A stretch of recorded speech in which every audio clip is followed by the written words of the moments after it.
শুকনো লঙ্কা, কালো জিরে, এটাকে দিয়ে সুন্দর করে ভাজবো। এই যে মাথাটা, তারপরে ওটা ভাজা হয়ে গেলে মাথাটা ভাজবো, ভেজে এটাকে পেস্ট করে আবার ভাজবো।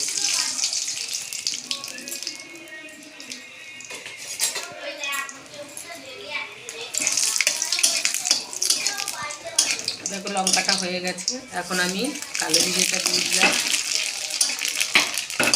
তারপর দিয়ে দিচ্ছি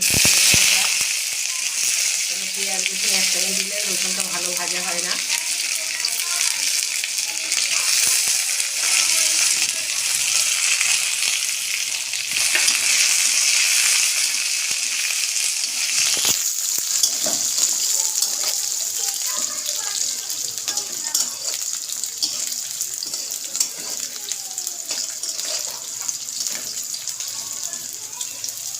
পেঁয়াজটা দিয়ে দিলাম,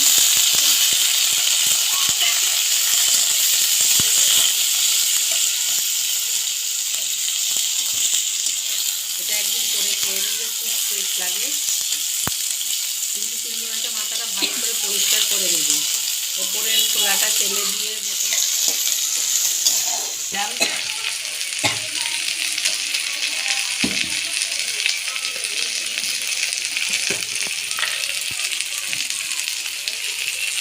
হলুদ দিয়ে দিলাম,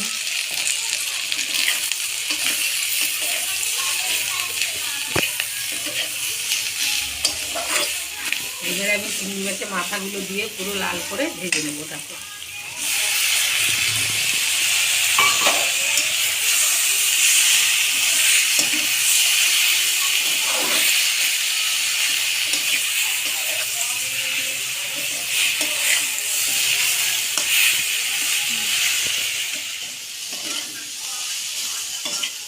বন্ধুরা দেখো হয়ে গেছে, আমি নামিয়ে দেবো। এটাকে পেস্ট করে আবার ভাজবো, তোমাদের দেখাবো। এটাকে লাল করে ভেজে নিয়েছি, এবার এটাকে পেস্ট করব।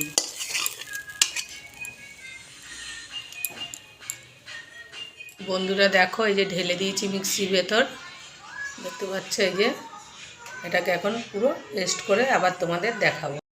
এখন এটাকে ভাজা করব, তেল দিয়ে দিলাম বেশি করে,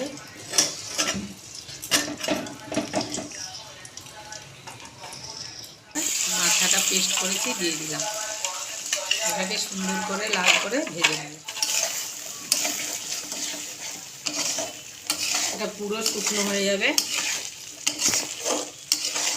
তুমি এটা সুন্দর করে করতে পারলে এই যেই তোমার ভাত খাওয়া যাবে, আর কিচ্ছু লাগবে না। দেখো জলটা কি সুন্দর মরে যাচ্ছে, এবার তেলটা ছেড়ে দেবে, শুকিয়ে যাবে, তারপর আমি নামাবো। হয়ে গেছে, আমি এবার নামিয়ে দেবো। দেখো কি সুন্দর হয়েছে, পুরো তেল ছেড়ে দিয়েছে, এবার আমি নামিয়ে দিচ্ছি।